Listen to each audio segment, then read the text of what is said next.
UGC कानून, इधर कुआं उधर खाई, बहुजन बनाम स्वर्ण की नई राजनीति।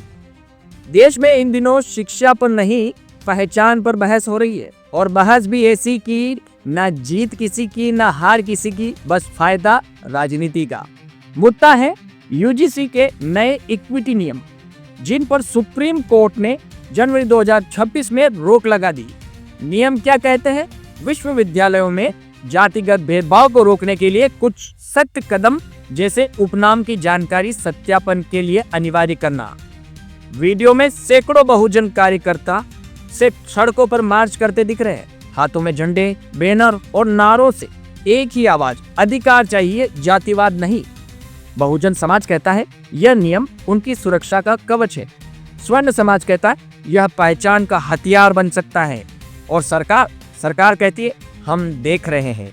यानी कानून ऐसा बन गया है कि इधर जाओ तो कुआं, उधर जाओ तो खाई, हटाओ तो बहुजन नाराज, लगाओ तो स्वर्ण नाराज, और सरकार बीच में फंसी है, जैसे किसी शादी में बिन बुलाया रिश्तेदार। प्रदर्शनकारी कहते हैं दलितों पर अत्याचार कोई नई बात नहीं है, यह सदियों से होता आया है, लेकिन अब जब सुरक्षा की बात है तो उसे भेदभाव कह दिया जाता है। वही दूसरी ओर स्वर्ण समाज कह रहा है हमें नौकरी नहीं मिलती, हमें अवसर नहीं मिलते, हम भी शोषित हैं। अब सवाल यह नहीं कि शोषित हैं, सवाल यह है कि कौन इस शोषण को राजनीतिक ईंधन बना रहा है। कल देश को हिंदू मुस्लिम में बांटा गया, आज हिंदू हिंदू बांटा जा रहा है। फर्क बस इतना है, अब नाम बदल गए हैं, दलित और स्वर्ण।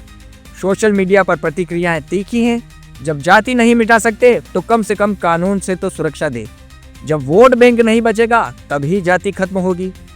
और सच्चाई यह है कि अगर जाति, धर्म और पहचान के नाम पर राजनीति खत्म हो जाए तो कई नेताओं की राजनीति ही खत्म हो जाएगी। इसीलिए जाति कभी नहीं जाएगी, बस नाम नए आएंगे, नारे नए आएंगे और नए नियमों के साथ लौटती रहेगी। देश की जनता आज भी उसी चक्र में फंसी हुई है, कभी मंदिर मस्जिद के नाम पर, कभी जाति संविधान के नाम पर, और कभी आरक्षण योग्यता के नाम पर। और जनता हाथ जोड़कर खड़ी है, और खड़ी भी किन के आगे है? कभी नेता के आगे, कभी अफसर के आगे, कभी अदालत के आगे, उम्मीद में कि शायद अब न्याय मिलेगा। लेकिन हर बार वही होता है, नेता भाषण देते हैं, अदालत तारीख देती है और इंतजार जनता करती है। यह पूरा खेल न शिक्षा का है न समानता का है, यह खेल है सत्ता का। और इस खेल में मोहरे हैं छात्र, दलित, स्वर्ण, गरीब और बेरोजगार।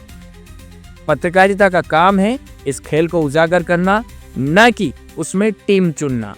देश को जाति नहीं चेतना चाहिए, समाज को संघर्ष नहीं समता चाहिए, और राजनीति को बहाने नहीं समाधान चाहिए।